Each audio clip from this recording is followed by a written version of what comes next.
The Golden Nuggets were right there No on shit. Loveland and Marlow. That's where Preacher and Rebel lived. Um, Bex Bex lived in the house behind them. Yeah, their daughter was Carrie Lamb. They all went to high school with all of them. Yeah, yeah, grew up kind of around them. Damn, Wow, that's different crazy. big gangs influencing little gangs. Yeah. I know this is not related to what we're talking about, but do you remember the porn shop on Eastern?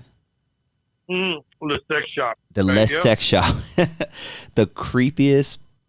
I remember just being like 12 years old, and me and my friends just thought it would be funny to run from the front to the back, because if you pass by on I think it's Eastern, the main street that it's on, it was just like a black curtain that you could push open. So we would like Yeah. run through it and like just like and go all the way to the back, and we'd see like weird shit back there, because at the end, yeah, there was some crazy shit going on back there.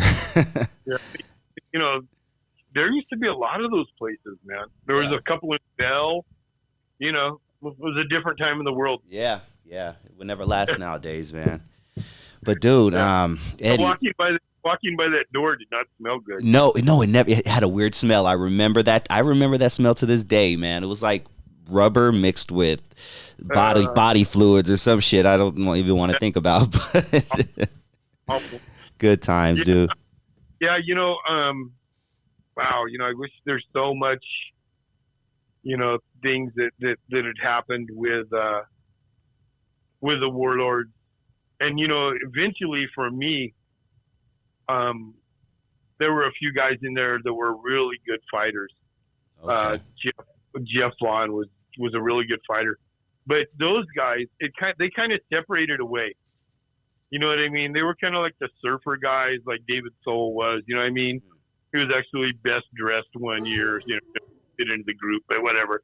And so those guys had kind of split off, from the group that I hung out with, which was Vince Frangelo. He actually got convicted for they robbed somebody and they killed him inside of a van Oh in damn. Texas. He did a bunch of time. Wow. John Anspall, he's dead. Moose is supposed to be somewhere up here in the high desert, but I couldn't find him. Mm. Um, Moose actually, I was trying to I was trying to change about midway through the 10th grade.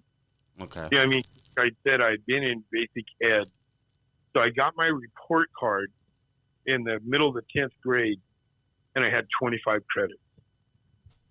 I should have had 75 Okay.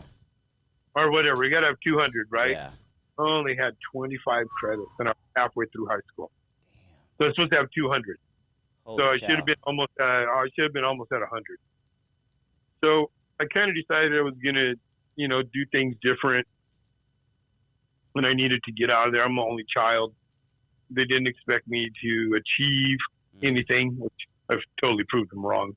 Mm. And so I turned it around, because I didn't want to not graduate high school.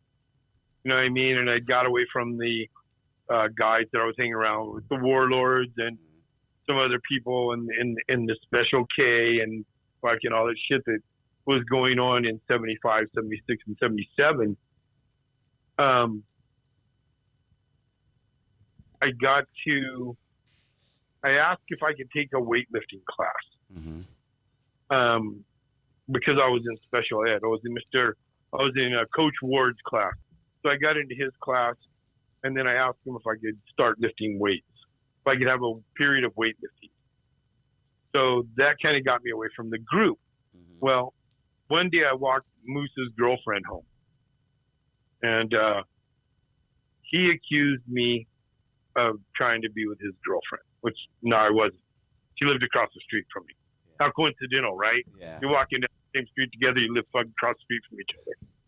So I'm getting out of school, and Vince Frangelo, who we called Primo, comes up to me and he says, "Hey, Moose is waiting for you outside. He wants to fucking fight with you." And Moose was, supposedly like one of the baddest dudes in Bell Yeah. Gardens. He had never been beat, never been beat. Mm. So I came out, and my mom was there. My mom was getting ready to go to work. and I saw Moose. I just dropped my bike, and he walked right up to me and he says, "Hey, you trying to fuck around my leg?" I go, "Hey, bro, what the fuck?" And he fucking hit me with a left. Damn. And meanwhile, my mom is yelling at me right there. Ed, don't do Ed. I told Moose, I said, "I'll meet you at Suba Park at 3:30. My mom worked at Crown Zillerback, so she had to go to work at 3 o'clock.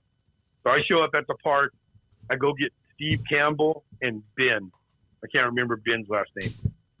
And those two guys went with me to Suba Park to fight Moose. Damn. When we get to Suba Park, there's about 8 guys there. I remember Vince was there, John Anspall, Mike Garrett, Bobby Garrett, some other guys. I can't remember who else. And so me and Moose are going to fight as agreed, no shoes, no shirt, no belt. And so we stood there face to face. I asked him if he was ready. He said yes. And I kicked him in his chin and knocked him out. Damn. So then everybody fucking starts yelling at me. And I start backing up. But what the fuck? Well, you know, we're supposed to have a fight, right? And I took Kung Fu. I did all that Bruce Lee stuff, you know, from back in the day. So I knocked him out with a straight front kick. Right to the bottom of the chin, out. Next thing, so they pick him up and they're taking him. And they're starting to come at me. I think it was John Anspall. And the next thing I hear is a yell. Moose comes running at me, dives into my stomach. We roll over. I end up on top of him. I hit him like twice. They grab me and pull me off. As soon as they let him go, he dives into me. Again, I sprawl. His face hits the floor underneath my belly. I do like a few hammer punches to his ribs. He stops moving. Then they pull me off, and he was knocked out again. Damn. Up again. This time he didn't come back in trying to attack me. So a few minutes after that, the cops rolled up and asked what happened. Why is Moose crying? You know, big tough Moose who's never been beat, like crying. Yeah, I kicked him square in his chin, bro. First kick, just like that. So damn. It was very textbook. I'm just gonna say. So yeah, the cops came. Of course, we blamed the King Cobras. And I sat down with Moose on the bench. You know, they said, "You guys got to talk, man. You guys are best friends," and we were. We were best friends.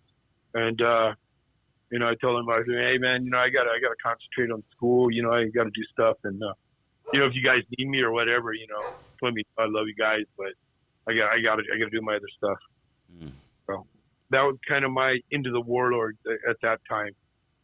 Wow, man, thank you, Eddie, very much for sharing that, man. And if I could talk to the kids out there really quick, the difference between what him and Moose did and what people are doing now is now they're just pulling out guns and just shooting before even lifting up their fists.